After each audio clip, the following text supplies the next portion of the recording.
శ్రీకాళహస్తి నియోజకవర్గం నుంచి వైకాపా తరపున బిఎఫ్ మధుసూదన్ రెడ్డి మరోసారి బరిలో నిలుస్తున్నారు.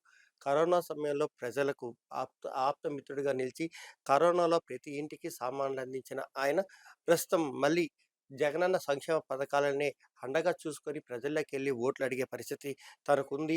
తనను ప్రజలు ఆదరిస్తారని కూడా ఆయన చెప్తున్న పరిస్థితుల్లో మనతో పాటు మధుసూదన్ రెడ్డి ఉన్నాడు. ఆయనకి తెలుసు. సార్, ప్రధానంగా కరోనా సమయంలో పెద్ద ఎత్తున ప్రజలకు సాయం అందించారు. ఆ సాయం అనేది మీకిప్పుడు మళ్ళీ ప్రజల్లోకి ఓట్లు అడగడానికి వెళ్తున్న పరిస్థితుల్లో ఎలా ఆదరణ లభిస్తుంది? అది ప్రజలు అడిగితే చెప్తారు. నేనడిగితే నేనేమంటాను, నేను సహాయం చేశాను అందరికి అంటాను.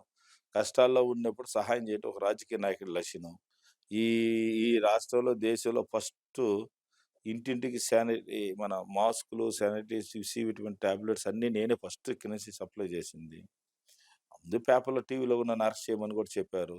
అందరూ కూడా చూసుంటారు మీరు. ఎవరైతే సేవ చేసే ఉండాలో వాళ్ళకే అపనిందలొస్తాయి. కాబట్టి దేనికి వెనకాడకుండా ఆ రోజు సహాయం చేశాను కాబట్టి ఈరోజు నాకు అడిగే అర్హత ఉంది. నాకు సహాయం చేయండి అని. ఇప్పుడు ఇచ్చిపుచ్చుకోవటంలో ఉంటుంది గానీ, నువ్వేం మిగిలాను అని నేను అడగలేను కదా! అందుకే జగనన్న పథకాలు ఒక పక్క పనిచేస్తున్నాయి.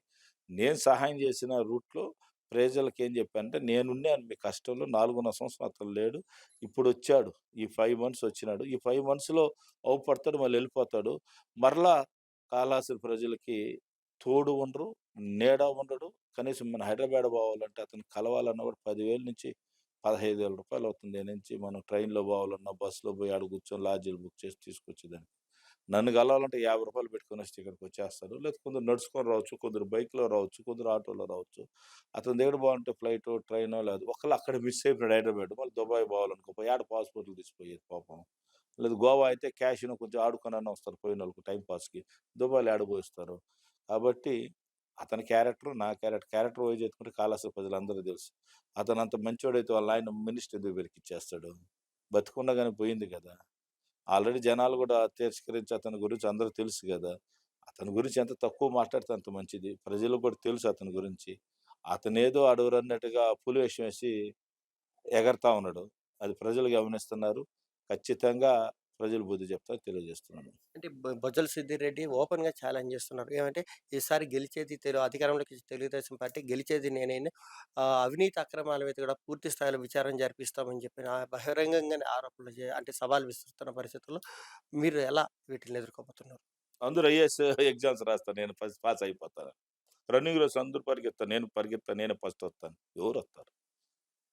ఏమి చేయకున్నట్టు వచ్చేస్తాయా? సబ్జెక్ట్ ఏమన్నా రాసుంటే ఆన్సర్ ఇచ్చినప్పుడు కనీసం చదివి రాసుంటే పాస్ అవుతావు. అసలు చదవలా, జనాలకి సహాయం చేయలా, పట్టించుకోవాలా 4 సంవత్సరాలు ఎట్ట పాస్ అవుతావు నువ్వు? నేను గెలిసిపోతాను నువ్వు ఎట్ట చెప్తావు? 40,000 గెలిసా నేనేం చెప్పాలింకా? నేను 40,000తో గెలిసి నేనేం చెప్పాలి? ప్రజలు గెలిపిస్తారని చెప్తున్నా నేను. ప్రజలే నన్ను గెలిపించాలి. జగన్‌మోహన్ రెడ్డి పథకాలే నేను గెలిపిస్తా అని చెప్తున్నా. ఓళ్ళ అహంకారంగా మాట్లాడటం. ప్రజలన్నీ చూస్తా ఉండారు. ఖచ్చితంగా నాకన్ని మార్కులొచ్చినాయి. ఆ మార్కుల కన్నా ఎక్కువ మార్కులొచ్చేట్టు ట్రై చేస్తున్నాను. అతనికొచ్చిన మార్కులు ఎంతొస్తాయో, ఆ మార్కులు చూసుకొని ఆయనెంత రాగలుగుతాడో ఇంకొక 5,000 పెరగగలుగుతాడా ఏమో చూద్దాం. అంటే భూ కబ్జాలు గాని, భూములు ఆక్రమించి అమ్ముకోవడంలో గాని మీ అనుచరుల పాత్ర ప్రధానంగా ఉందని చెప్పి కూడా ఆరోపణలొస్తున్నాయి. హ్మ్. దీన్ని ఎలా ఖండిస్తారు? వాడేమన్నా మిగలబెట్టుంటే కదా మేము ఎత్తుకునేదానికి. మిగలబెట్టుంటే గదా! అన్నీ దోసుకొని పోయే వాళ్ళాయన 30 సంవత్సరాలు మిగలబెట్టాడు ఎత్తుకొని పోయేదానికి పిల్లకాయలొచ్చి. మా వోళ్ళు ఎత్తుకొని భూ కబ్జా ఎవడు భూ కబ్జాల? నీ ల్యాండ్ తాకితే చెప్పుతో కొట్టవు నువ్వా? నీ ల్యాండ్ లాక్కుంటే గమ్మునుంటావు. భూ కబ్జాలు చేసేదానికా? ఎవడవుతారు ఈ కాలమ? అర్థమైందా?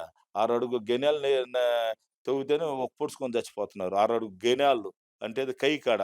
ఒక రాయి ఇట్ట మారిసి ఒక అడుగేసుకుంటేనే తలకాయలు పగిలిపోతున్నాయి. ఈ కాలంలో కబ్జాలంట. ఇదేం హైదరాబాద్ కబ్జాలు ఆస్తి ఎవరో తీసుకొచ్చేదానికా? అంటే ఉన్నాయి. అప్పుడున్నాయి కబ్జా అంటే కదా! అట్ట కాకపోయినా ఏరే వాళ్ళ పేర్లున్నాయి. కంపెనీల పేర్లు వచ్చినాయి కాబట్టి ఐజర్, ఐటీ అయినాయి. అప్పుడు కొన్ని వందల కోట్లు సంపాదిచ్చారు. ఇదేమోగా మనకిక్కడ కజారియా కంపెనీకి ఇచ్చినప్పుడు వాళ్ళు రైతులకి ఇయలేదు. అందుకే 7,00,00,000 ఈళ్ళే తినేశారు. అయన్నీ ఇప్పుడు అడిగితే కంపెనీవోళ్ళు అడిగితే నాకు సంబంధం లేదు మేము ఇచ్చేసినాం అంటారు. రైతులకు చేరల. ఏం చేయాలి? ఏం చేయాలి చెప్పు? ఏం చేయాలి చెప్పండయ్యా? మీరు చెప్పండి. మేమేందో ఆడ పోయేసి మొన్న రైతులకి పేపర్స్ లేకపోతే పేపర్ రెడీ చేసి, వాళ్ళు ఇళ్ళ పట్టాలకిచ్చిన వాళ్ళకి గూడా డబ్బులిప్పిస్తున్నాం. ఆ మసూద్ రెడ్డి చూడు పట్టాలు డబ్బులీకనే పోయి పట్టాలిస్తున్నాడంట. 20,000 పట్టాలిచ్చినాం. ఇంకా 5,000 పట్టాలకి పేపర్ ప్రాబ్లమ్ ఉన్నింది. కొంచెం ఇష్యూస్ ఉన్నాయి. అయన్నీ రెడీ చేసి ఇస్తున్నాం. దానికి నువ్వన్నీ మాట్లాడుతున్నావే? ఆల్రెడీ ఎన్నో 10 సంవత్సరాలు, 12 సంవత్సరాలు ఖజారా ఫ్యాక్టరీ ఓపెన్ అయిన ల్యాండ్ డబ్బు ఇంతవరకు ఇయలేదు. ఏమైపోయింది? అడిగితే 100 ఉండయి వాళ్ళ గురించి అడగాలంటే. 30 సంవత్సరాలు చేసిన తప్పులు, నాయైతే 3 సంవత్సరాలు కరోనా, 2 సంవత్సరాలు పని చేసిన. అభివృద్ధి గురించి ఛాలెంజ్ చేయాలి. మా నాయన ఇది చేశాడు. ఇది నేను తీసుకొనొచ్చిన. మా నాయన is a powerful leader of Andhra Pradesh. 2 రాష్ట్రాలకి 3 మినిస్టర్‌లు తీసుకున్నాడు. ఆర్‌డీఓ ఆఫీస్ తెచ్చినాడంటే ఛాలెంజ్. నేను తెచ్చిన. ఆయన ఎందుకు తేలేకపోయినాడు? మా నాయన గ్రంథాలయం కట్టించాడంటే ఓకే. ఓకే. అంటే చెప్పండి. ఈసారి ఎన్నికల్లో మీరు ప్రజలకి ఏ హామీ ఇచ్చి ఓట్లు అడిగేదానికి ప్రణాళిక సిద్ధం చేశారు? ఆల్రెడీ జగన్మోహన్ రెడ్డి అన్నీ ఇచ్చినాడు. మేము ఇస్తున్నాం. ప్రజలకి ఉండేటివి మిగిలినట్టు చేస్తాం. మేము చేసిన పథకాలన్నీ గూడా ఒక బుక్‌లెట్ ఇచ్చినాం. ఇది మా ఓపెన్ ఛాలెంజ్. ఇదో ఏం రాసాం దీంట్లో శ్రీకాళహస్తి నియోజక అభివృద్ధి. గత 30 సంవత్సరాలు చేయలేనిది 3 సంవత్సరాల్లో చేసినాం. ఓపెన్. దీంట్లో అన్నీ ఉన్నాయి. ఎన్ని ఎన్ని కళ్ళు కట్టినట్టు ఎన్ని రింగ్ రోడ్లు. రింగ్ రోడ్లు, డబుల్ రోడ్లు వాళ్ళ ఊరికేసుకున్నారు పక్కపొడిలు చూడు తెలుగు గంగ నీళ్ళు. 12 ఎకరాలు పాడిస్తున్నాం. కుప్పానికి కూడా నీళ్ళు ఇయలేకపోయాడు బతుకులని చంద్రబాబు. వీళ్ళంతా డూప్లికేట్ సోషల్ మీడియాలో పెట్టుకొని డ్రామాలు ఆడితే జనాలు ఎవరు నమ్మరు. ఖచ్చితంగా జనాలు గుణపాఠం చెప్తారు. ఆడికి డిపాజిట్ వచ్చినప్పుడు చూద్దాం. మళ్ళీ మాట్లాడదాం.